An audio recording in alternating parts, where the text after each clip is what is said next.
प्रिय विद्यार्थियों, आज हम लर्निंग आउटकम्स आधारित लर्निंग ऐप सामग्री कक्षा 8वीं गणित में वर्कशीट नंबर 22 के बारे में समझेंगे। तो वर्कशीट क्रमांक 22 में हम देखें समानुपात के बारे में है। तो समानुपात का मतलब क्या होता है? तो जब हम दो राशियों की अगर तुलना करना हो, जैसे दो राशियों की तुलना करना हो और तो उसको हम अनुपात कहते हैं, और जब दो अनुपातों को हम बराबर रखते हैं तो वो समानुपात कहलाता है, समान अनुपात। तो हम यहाँ जैसे एक उदाहरण के लिए देखें कि एक छात्र सूसन और दूसरा जोसफ ने टेबल क्लॉथ बनाया। सूसन ने जो टेबल क्लॉथ बनाया 6 मीटर लंबा और उसकी चौड़ाई उसने 4 मीटर रखी। अगर उसकी लंबाई उसने 6 मीटर, इसकी चौड़ाई उसने 4 मीटर रखी। और इसी प्रकार जोसफ ने जो बनाया उसने लंबाई 3 मीटर रखी और चौड़ाई को 2 मीटर रखा। अब क्या दोनों के टेबल क्लॉथ समान अनुपात में है? तो हम अगर देखें तो सूसन ने जो बनाया है तो लंबाई बटे चौड़ाई तो 6/4। अगर इसको हम लंबाई और चौड़ाई का अनुपात जो इसका है, अगर 6/4 इसको सरल कर लें तो 6 के हम 2 गुणित 3 लिख सकते हैं और 4 को हम 2 गुणित 2 लिख सकते हैं। 2 से 2 कट जाएगा। इस प्रकार से 3/2, तो इसका अनुपात आया 3/2। अब जोसफ ने जो टेबल क्लॉथ बनाया उसका अनुपात क्या हम देखें तो लंबाई है 3 और चौड़ाई है 2, तो 3/2। तो हम देख रहे हैं कि सूसन ने जो टेबल क्लॉथ बनाया उसका अनुपात और यहाँ जोसफ ने जो बनाया उसका अनुपात, दोनों अनुपात बराबर है। तो इसका मतलब ये हुआ कि दोनों ने जो टेबल क्लॉथ बनाया वो समान अनुपात में है। और इस प्रकार की राशियाँ जो दोनों अनुपात बराबर होते हैं जब, तो वो समानुपाती कहलाती है। तो इसी समान अनुपात के आधार पर हम कुछ और उदाहरण देखते हैं। तो यहाँ जैसे रेशमा ने बर्फ़ी बनाने के लिए 7:2 के अनुपात में 18 किलोग्राम मावा और शक्कर का उपयोग किया है। तो उसने कितनी मात्रा में शक्कर का उपयोग किया है? तो मावा और शक्कर है और 7:2 है। तो हम मान लें कि माना कि शक्कर की मात्रा x है। तो सबसे पहले हमने माना कि शक्कर की मात्रा x है। तो मावा अनुपात शक्कर, तो मावा अनुपात शक्कर का 7:2, तो 7/2 लिखा। और यहाँ पर 18 किलोग्राम मावा है, तो पहले ऊपर हमने मावा लिखा, तो मावा कितने किलोग्राम है? 18, तो हमने ऊपर 18 लिखा। और शक्कर कितनी लगी तो उसको हमने x माना है, तो इसलिए बटे में x। जब इसमें हम x का मान ज्ञात करेंगे तो यहाँ तिर्यक गुणा करेंगे, तो ये 7 का गुणा हो जाएगा, 7 के साथ x का गुणा हो जाएगा और 2 का गुणा 18 के साथ। तो हमें 7 गुणित x 7x बना और 2 18 गुणित 2 तो 36 बना। तो अब यहाँ पे 7 जो है इसका हमको x का मान ज्ञात करना, तो 7 को पक्षांतरित कर देंगे तो यह आ जाएगा 36/7। और जब हम 36 में 7 का भाग देंगे तो इस 5.14 किलोग्राम शक्कर का उपयोग हुआ। इतना मतलब किलोग्राम शक्कर उसमें उपयोग आई। तो ये इस प्रकार से हम दूसरा एक उदाहरण देखते हैं। यहाँ हम देखें कि ये किसी कंपनी में काम करने वाले महिला और पुरुषों का अनुपात 11:7 है और यदि पुरुषों की संख्या 112 है तो महिलाओं की संख्या ज्ञात कीजिए। तो यहाँ हम इसमें हमारे पास अनुपात है महिला और पुरुष का, तो महिला और बटे पुरुष, तो इन दोनों का अनुपात दिया गया है। तो महिला का अनुपात यहाँ 11:7 है, तो यहाँ 11/7 11:7 है।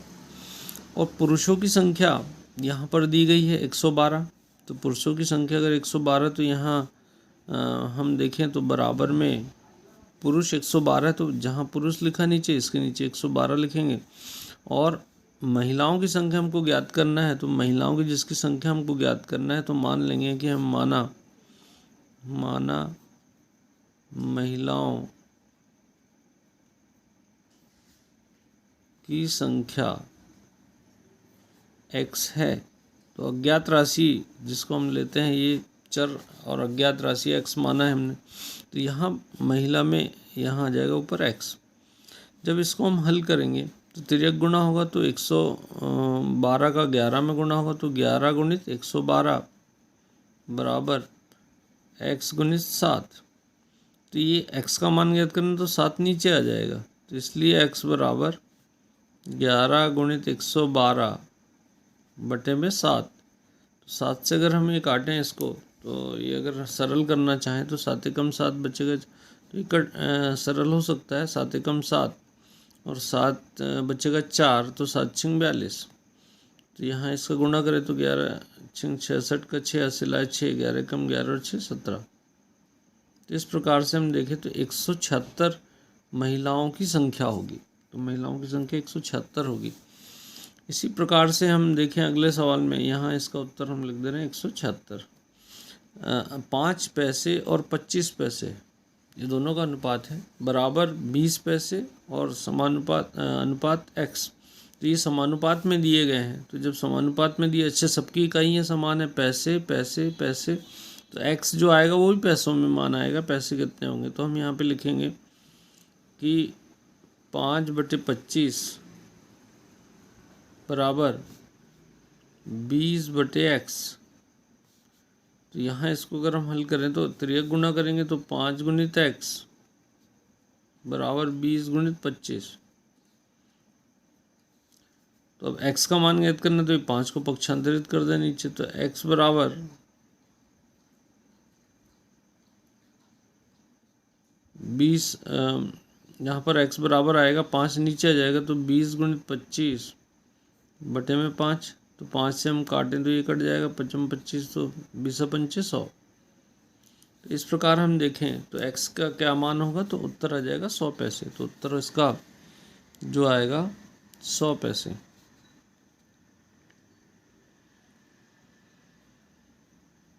तो इस प्रकार से हम और उदाहरणों के द्वारा समानुपात का दैनिक जीवन में अगर हम उपयोग देखें तो यहाँ पर वर्कशीट क्रमांक 23 में समानुपात से संबंधित दैनिक जीवन की समस्याएं, तो दैनिक जीवन में जो समस्याएं हैं उनके बारे में दिया गया है। तो और हम उदाहरण के द्वारा समानुपात को और समझते हैं। तो वर्कशीट नंबर 23 में जैसे एक उदाहरण दिया गया कि एक साला के बड़े कमरे और छोटे कमरे का अनुपात 3:4 है। यदि छोटे कमरे 20 हैं तो बड़े कमरों की संख्या ज्ञात कीजिए। तो बड़े कमरे और छोटे कमरे इनका अनुपात है 3:4। और यहाँ पर जहाँ 20 दिया है कमरों की संख्या, तो यहाँ पर ऊपर हमने मान लिया कि बड़े कमरों की संख्या को x माना, तो x/20। तिर्यक गुणा हम करेंगे, जैसा पहले भी बताया कि ये 3 गुणित 20 हो जाएगा और 4 गुणित x। तो यहाँ x 4 के साथ x है, तो ये 4 पक्षांतरित होकर नीचे आ जाएगा।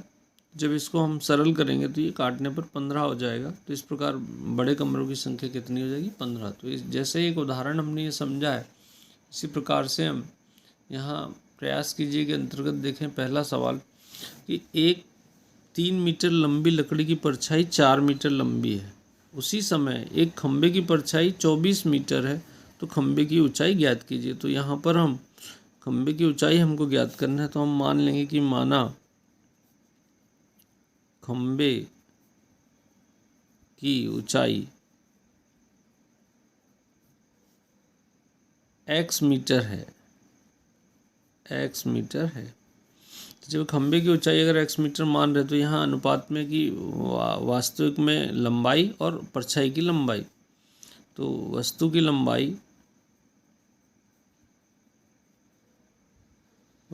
लंबाई बटे में हम मान लें उसकी परछाई की लंबाई। तो ये दो अनुपात हम जो बना रहे हैं कि वस्तु की लंबाई बटे, तो यहाँ पर हम देखें वस्तु की कितनी मीटर लंबी, 3 मीटर। तो 3 मीटर ये लंबी है, तो इसकी परछाई कितनी बन रही, 4 मीटर। और यहाँ पर उसी समय खंबे की परछाई 24 मीटर है, तो खंबे की लंबाई तो 24 मीटर ये है, तो ये नीचे आ जाएगा 24 मीटर परछाई उसकी है, और इसको हमने मान लिया x। तो यहाँ पर खंबे की परछाई 24 मीटर बन रही, तो खंबे की ऊंचाई कितनी होगी, तो इसको हमने मान लिया x। तो अब यहाँ तिर्यक गुणा हम करेंगे तो ये क्या हो जाएगा कि 24 गुणित 3 और 4, तो 4 गुणित x। तो यहाँ पर अगर देखा जाए तो हम 3 गुणित 24 इसको ऊपर ले आए और नीचे का 4 चाहो तो यहीं रहने दो, क्योंकि बराबर x, तो हमको x का ही तो मान ज्ञात करना है। तो 4 से 1 4 1 4 4 6 24, तो 6 3 18, तो अर्थात x बराबर 18 मीटर। तो उस खंबे की जो ऊंचाई है वो 18 मीटर होगी। इसी प्रकार से हम दूसरा सवाल देखते हैं। इसमें चाय बनाने के लिए दूध और पानी का अनुपात 1:3 है। दूध 2 लीटर दूध से कितनी मात्रा में चाय बनेगी? तो यहाँ हम देखें तो यहाँ अनुपात माना, तो जो हमको ज्ञात करना है कि माना कितनी मात्रा में चाय बनेगी, तो माना x मात्रा में या x चाय बनेगी, तो x मात्रा में चाय बनेगी। तो यहाँ पर दूध और पानी का अनुपात है, तो दूध बटे पानी। तो यहाँ पर चाय बनाने के लिए दूध और पानी का अनुपात 1:3 है, तो दूध और पानी, तो यहाँ पर हम देखें 1:3।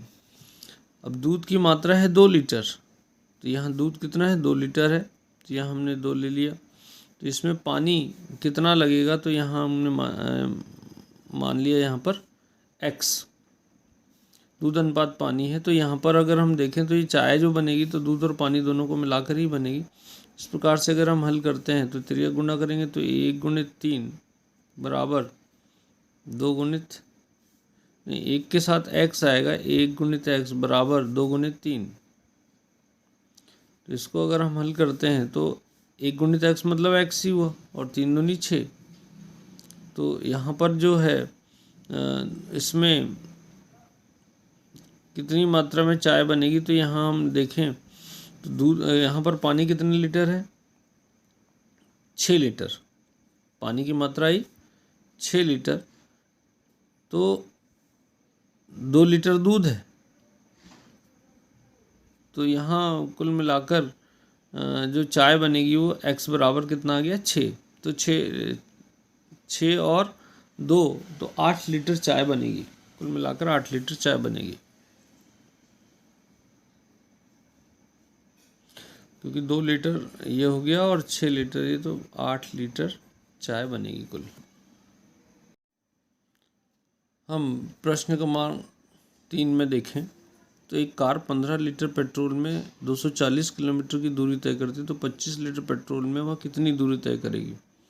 तो यहाँ इस सवाल में हम देखें तो पेट्रोल और दूरी दोनों है, तो हम मान लें कि अगर x किलोमीटर की दूरी वो तय करती है 25 लीटर में, तो पेट्रोल बटे दूरी, तो पेट्रोल हमने 15 लीटर, तो इसमें 240 किलोमीटर, और इसी प्रकार 25 लीटर पेट्रोल है तो दूरी को हमने x मान लिया। तो 15 गुणित x बराबर 25 गुणित 240। यहाँ x बराबर क्या होगा? तो 15 आ जाएगा नीचे। तो इसको अगर 5 से काट दे तो 5 3 15, और 5 से इसको काटें तो 5 चौके 20 और 5 8 40, फिर 3 से काट सकते हैं तो 16 आया। तो 16 पंचे 80 का 0 हासिल का 8, और 16 दूनी 32 और 8 40, तो 400 किलोमीटर की दूरी, तो वह कार 25 लीटर पेट्रोल में 400 किलोमीटर की दूरी तय करेगी। इसी प्रकार से हम अंतिम उदाहरण इसमें देखते हैं कि एक धातु के एक 3 मीटर लंबे पाइप का भार 7.6 किलोग्राम है। उसी प्रकार 7.8 मीटर लंबे पाइप का भार क्या होगा? तो यहाँ पर ये दो समानुपात पर आधारित है। तो हम सबसे पहले देखें कि कौन से दो अनुपात बराबर दिए, तो यहाँ लंबाई और भार। तो यहाँ अगर देखें तो हम लंबाई अनुपात भार, ये दोनों में दिया गया है कि लंबाई भार है केजी में और लंबाई है मीटर में। तो यदि हम मान लें कि माना पाइप का भार